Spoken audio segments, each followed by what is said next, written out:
From chronic pain to sports injuries, get Asia's leading joint care under one roof. Your journey to mobility starts at Sunshine Bone and Joint Institute by Kim's Sunshine Hospital, Gachibowli or Begumpe. Book your consultation today. Party ఫిరాయింపుల కేసు గతంలో 8 మందికి clean chit ఇచ్చినప్పటికీ మరొక ఇద్దరికి సంబంధించినటువంటి అంశం చాలా కీలకంగా మారింది. అందులో ఖైరతాబాద్ ఎమ్మెల్యే దానం నాగేందర్, మరొకరు స్టేషన్ గన్పూర్ ఎమ్మెల్యే కడియం శ్రీహరి. అయితే వీళ్ళిద్దరిపైన వేటు పడుతుంది అంటూ పెద్ద ఎత్తున పిటిషన్దారులు అదేవిధంగా బీఆర్ఎస్ ఎమ్మెల్యేలకు చెప్పినప్పటికీ కూడా వీళ్ళ ఆర్గ్యుమెంట్స్ విన్న తర్వాత స్పీకర్ ఇద్దరికి కూడా క్లీన్ చిట్ ఇచ్చింది. ఇదే అంశం పైన మనతో పాటు మాట్లాడడానికి దానం నాగేందర్ ఉన్నారు. మాట్లాడదాం. మొదటి నుంచి కూడా మీ పైన వేటు పడుతుంది, ఖైరతాబాద్లో ఉప ఎన్నికలకు సిద్ధం కాండి అంటూ కేటీఆర్ చెప్పుకుంటూ వచ్చారు. అయినప్పటికీ మీ పైన క్లీన్ చిట్ వచ్చింది, ఎలా చూస్తారు? నేను చెప్పాను, గతంలో కూడా చెప్పాను, ఇప్పుడు చెప్తున్నాను. మేము ముందర నుంచి ఏం చెప్పామంటే స్పీకర్ గారి జ్యూరిడిక్షన్లో నేను ఎలాంటి తప్పు చేయలేదు అని చెప్పాను. ఫోన్ ఇక్కడ ఇచ్చాయి. స్పీకర్ గారి జ్యూరిడిక్షన్లో ఉన్న దానికి నేను ఎక్కడ కూడా పొరపాటు చేయలేదని నేను జస్టిఫై చేసుకోవడానికి అది నాకు వీలు పడ్డది. బికాస్ అందరు కూడా అంటే మీరు స్పీకర్ గారి జ్యూరిడిక్షన్లో ఆయన పరిధిలో నేను ఎక్కడ పొరపాటు చేయలేదని మళ్ళీ చెప్పాను. ఎందుకు చెప్పాను? స్పీకర్ గారు జ్యూరిడిక్షన్ సపరేట్ ఉంటుంది. స్పీకర్ గారి పరిధి దాటిన తర్వాత అది వేరే ఉంటుంది. అది స్పీకర్ గారికి సంబంధం లేదనేది మా అడ్వకేట్స్ కానీ నేను కానీ చెప్పడం జరిగింది. నేను పోటీ చేశాను కదా అనేది పదే చెప్తున్నటువంటి దానికి నేను దానికి ఎగ్జాంపుల్స్ ఇవ్వగలుగుతాను. ఒకటేమో నేను ఒక సిటిజన్ ఆఫ్ దిస్ కంట్రీగా అది నా ఫండమెంటల్ రైట్. అది నా ఫండమెంటల్ రైట్ని నేను ఉపయోగించాను. నా ఫండమెంటల్ రైట్ని క్వశ్చన్ చేసే అధికారం ఎవరికి లేదు.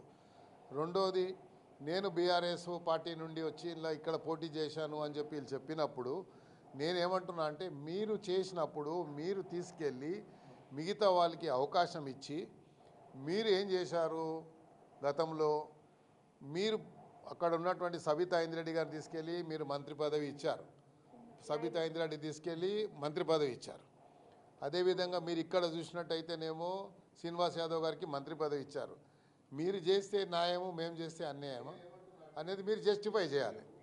మీరు దాన్ని జస్టిఫై చేస్తే నేను దీన్ని జస్టిఫై చేస్తాను. అంటే ప్రధానంగా మొదటి నుంచి కూడా మీ పైన వాళ్ళు చేస్తున్నటువంటి కామెంట్స్ ఏంటంటే రాష్ట్రంలో కాంగ్రెస్ ప్రభుత్వం ఏర్పడిన తర్వాత ముఖ్యమంత్రి సమక్షంలో మీరు పార్టీలో చేరారని. సో మీరు అన్ని కాంగ్రెస్ పార్టీ కార్యక్రమంలో పార్టిసిపేట్ చేస్తున్నారు, కాంగ్రెస్ ఎమ్మెల్యేగా ప్రవర్తిస్తున్నారు అంటూ కూడా మొదటి నుంచి వాళ్ళు కామెంట్ చేస్తున్నారు. వాదనలు కూడా అదే వినిపించారు. ఫర్ ఎగ్జాంపుల్, ఇప్పుడు ఎక్కడన్నా ఏదన్నా ఫంక్షన్స్ పోయినా ఏదైనా ఇనాగ్రేషన్ పోయినా కూడా నా నియోజక పరిధిలో ఎక్కడన్నా ఏదన్నా కార్యక్రమాలు జరిగితే ప్రోటోకాల్ ప్రకారంగా నాకు ఇన్విటేషన్ వస్తుంది. ఆ ఇన్విటేషన్ తీసుకొని నేను పోవడం జరుగుతుంది. నేను గ్రేటర్ హైదరాబాద్లో పనిచేశాను కాబట్టి గ్రేటర్ హైదరాబాద్ ప్రజలతో సత్సంబంధం ఉన్నాయి కాబట్టి గ్రేటర్ హైదరాబాద్ ప్రజలకు ఎప్పటికూ మమైకంగా వాళ్ళతో పాటు ఉంటాను కాబట్టి ఆ ప్రజలతో ఇంకా సంబంధాలు తెంచుకోలేని పరిస్థితులు ఉంటాం కాబట్టి ప్రజలతో ఇంకా సంబంధాలు పెంచుకోవాలనేటువంటి దృక్పథంతో ఉన్నవాడిని కాబట్టి హైదరాబాద్ సిటీలో ఎక్కడ ఏ ప్రోగ్రాం ఉన్నా దాంట్లో దానం నాగేందర్ యొక్క ప్రమేయము, దానం నాగేందర్ యొక్క ప్రెజెన్స్ ఉంటుంది అనే విషయాన్ని మళ్ళీ ఒకసారి నేను చెప్తున్నాను. అది ఓకే, కానీ మీరు ఎంపీ ఎన్నికల్లో పోటీ చేయడం ఇక్కడ ప్రధానంగా మారినటువంటి అంశం. అసలు కాంగ్రెస్ పార్టీ బీఫామ్ తీసుకొని ఎంపీ ఎన్నికల్లో పోటీ చేసిన వ్యక్తికి ఎలా క్లీన్ చిట్ ఇస్తారు అంటూ కూడా ప్రస్తుతం బీఆర్ఎస్ ఎమ్మెల్యేలు ప్రశ్నిస్తున్నారు. ఎంపీ ఎమ్మెల్యేగా పోటీ చేసింది above the speaker jurisdiction. Speaker jurisdiction assembly పరిధిలోనే ఉంటుంది. దాన్నే మేము చెప్పాము. మా అడ్వకేట్ గారు సంఘవి గారు కానీ, రోత్వి గారు కానీ, అదేవిధంగా నిరంజన్ రెడ్డి గారు కానీ, ఇక్కడ హైకోర్టులో ఉన్నటువంటి కౌన్సిల్ సీనియర్ కౌన్సిల్ వెంకటేష్ గారు కానీ 1కి 100 సార్లు అన్నీ తీసుకొని 10th షెడ్యూల్లో ఉన్నటువంటి విషయాలని అన్నీ పరిగణలోకి తీసుకొని వారు మేము జస్టిఫై చేసుకోవడానికి మాకు కారణాలు ఇవి ఉన్నాయని చెప్పి అది అఫిడేవిట్ ఇచ్చారు. 55 పేజీల అఫిడేవిట్ ఇచ్చాం.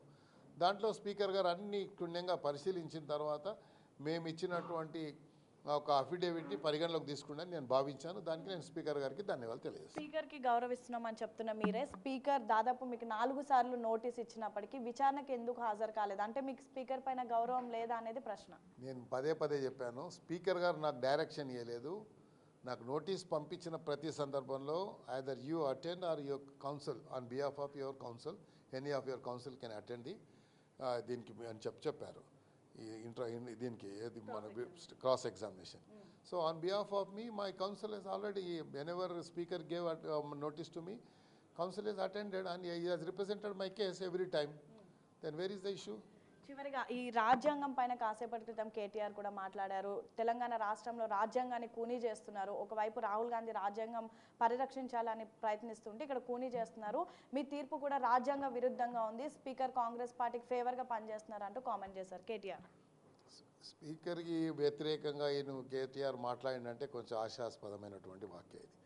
ఎందుకంటే రాజ్యాంగం గురించి ఆయన మాట్లాడుతుండు కాబట్టి ఒక భారతదేశ పౌరుడిగా నా ఫండమెంటల్ రైట్ని క్వశ్చన్ చేసే అధికారం ఆయనకు లేదు. అది నా ఫండమెంటల్ రైట్, అది నా అధికారాన్ని ఎక్కడైనా ఉపయోగించుకోవచ్చు. రెండో విషయానికి వచ్చినప్పుడు స్పీకరు మరి రాజ్యాంగ విరుద్ధంగా పనిచేస్తుండు అని స్పీకర్ గారిని మీరు క్వశ్చన్ చేస్తూ ఉంటే నేను సూటి ఒకటే ప్రశ్న అడుగుతున్నాను. మీరు అడిగారు కాబట్టి చెప్తున్నాను.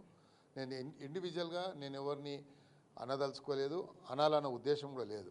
ఆయన అన్నారని మీరు చెప్తున్నారు, నేను చూడలేదు. బట్ స్టిల్ మీరు చెప్పారు కాబట్టి మీ మీద విశ్వాసంతో స్పీకర్ గారు మీద ఒత్తిడి ఎవరు తీసుకొచ్చారు? గతంలో సంపత్ కుమార్ అనే వ్యక్తి ఒక ఎస్సీ ఎమ్మెల్యే, అదేవిధంగా కోమటిరెడ్డి వెంకటరెడ్డి గారు గవర్నర్ గారి ప్రసంగంలో అన్ని తప్పుడు సమాచారం ఉంది అని చెప్పి అని మైక్ని ఇలా అంటే అది పోయి ఎక్కడో తగులితే ఏం చేశారు వీళ్ళు? ఏం చెప్పారు? స్పీకర్ గారికి దెబ్బలు తగిలాయి, మన కౌన్సిల్ చైర్మన్కి దెబ్బలు తగిలాయి, ఆయన హాస్పిటలైజ్డ్ అయింది కాబట్టి హౌస్ నుంచే టోటల్గా ఆయనని ఎక్స్పైల్ చేశారు ఇద్దరిని. అప్పుడు ఏ అధికారంతో చేశారు? అంటే అది ఒత్తిడి అంటారు. స్పీకర్ గారి మీద ఒత్తిడి తీసుకొచ్చి అది ఒత్తిడి అంటారు. ఇది ఒత్తిడి అన్నారు. మేము ఇచ్చిన అఫిడేవిట్ని పరిగణలోకి తీసుకున్నారు. లిఖితపూర్వకంగా in return we have given, దాన్నే పరిగణలోకి తీసుకున్నారు. అది తీసుకోకుండా వీళ్ళు ఇలా మాట్లాడితే ఎట్లా? కాసేపటి క్రితం మీరు కేసీఆర్ గురించి కూడా మాట్లాడారు. సో కేసీఆర్ ఎప్పుడు కూడా మిమ్మల్ని పార్టీ నుంచి సస్పెండ్ చేయడం కానీ లేదంటే ఇదేది మీకు నోటీసులు రాలేదని, సేమ్ టైం అండ్ పార్టీకి సంబంధించి ఎమ్మెల్యేలు పిటిషన్ దాఖలు చేశారు కానీ పార్టీ నుంచి పిటిషన్ దాఖలు చేయలేదన్నారు. అంటే ఇంకా మీరు బీఆర్ఎస్ ఎమ్మెల్యేగానే కొనసాగుతున్నామని చెప్తున్నారా? మీ పైన వచ్చినటువంటి ఆరోపణలు అధ్యక్షుడిగా కేసీఆర్ గారికి ఎక్స్ప్లెనేషన్ నా బాధ్యత ఉండి ఆయన ఈరోజు అడగలేదు. నేను ముందు కూడా చెప్పాను, ఆయన అంటే నాకు అపారమైనటువంటి గౌరవం ఉంది, ఆ గౌరవం ఎప్పటికి ఉంటుంది. కానీ మహేశ్వర్ రెడ్డికి ఏం సంబంధం అండి? ఆయన బీజేపీ ఎమ్మెల్యేకి మహేశ్వర్ రెడ్డి గారికి ఏం సంబంధం? కౌశిక్ రెడ్డికి ఏం సంబంధం అండి? కౌశిక్ రెడ్డి నిన్న మొన్న ఎమ్మెల్యే గెలిచిండు. ఇద్దరు బీఆర్ఎస్ బీజేపీ పార్టీ మరి ఒకే మన దానికి అంటారు కదా, ఒకే నాణ్యానికి రెండు ఇది అన్నట్టు వీళ్ళు ఉన్నారు. అట్లాగా ఇద్దరు ఇచ్చేసి ఈరోజు నా మీద కేసు వేయడం ఏంటి? అంటే మీ పైననే బీజేపీ బీఆర్ఎస్ పిటిషన్ దాఖలు చేసింది, ఇంకెవరి పైన కూడా చేయలేదు. అదే కదా, మీరు వేరే మీద ఎందుకు వేయలేదు? వాళ్ళకేంది?